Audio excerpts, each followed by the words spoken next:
She spoke those words the night I asked her to marry me. I had spent weeks planning the proposal, saving for a ring I thought she would adore, rehearsing every word I wanted to say.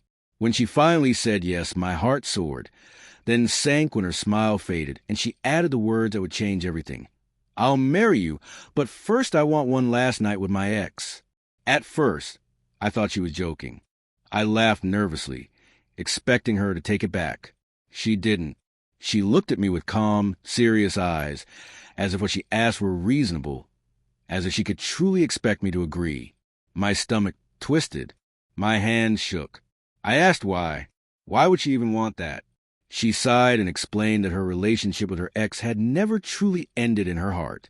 She said she needed closure, one final night to say goodbye properly.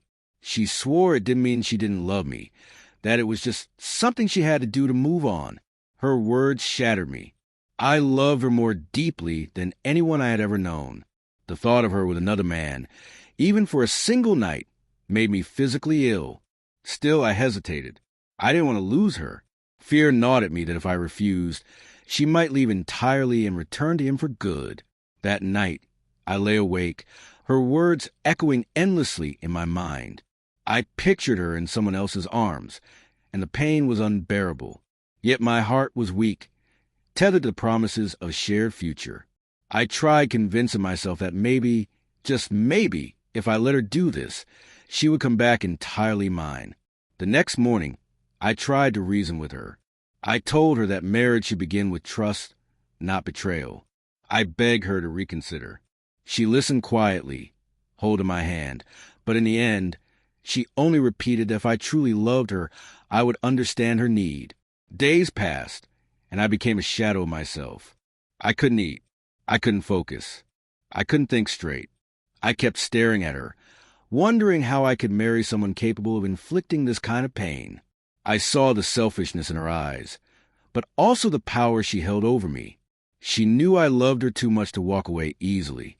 Finally, she made her move. One evening, she told me she was going out. I didn't need to ask where. My heart already knew. I sat alone, staring at the engagement ring I had given her. Every tick of the clock felt like a blade, slicing through me as I imagined what was happening with her ex. It destroyed me. When she returned the next morning, she acted casual, almost cheerful. She kissed my cheek and told me she was ready to be my wife now, as if nothing had happened. Her words felt like poison. She had crossed a line that could never be repaired, yet she expected me to continue as though it meant nothing. I looked at her differently then. The woman I had thought of as my soulmate now seemed like a stranger. She had chosen her desire over my dignity, her closure over my love. Something in me hardened that day. I realized that marrying her would mean a lifetime of pain, mistrust, and humiliation. So I did what I should have done the moment she asked for that night. I told her it was over. She laughed at first, thinking I was bluffing, but when she saw the finality in my eyes, her smile vanished. She begged. She cried. She even promised it meant nothing. But I was done. Walking away was the hardest thing I've ever done. Every step felt like tearing a piece of my soul from my chest. Yet deep down, I knew I deserved more than someone who would treat me like an option. Love without respect isn't love. It's a chain. Now, months later, I still feel the ache, but I also feel freedom. I learned that true love never asks for conditions that shatter trust. And though I lost her, I kept something far more valuable, my self-respect. Because in the end, I understood one undeniable truth. If someone truly loves you, they would never ask for one last night with someone else.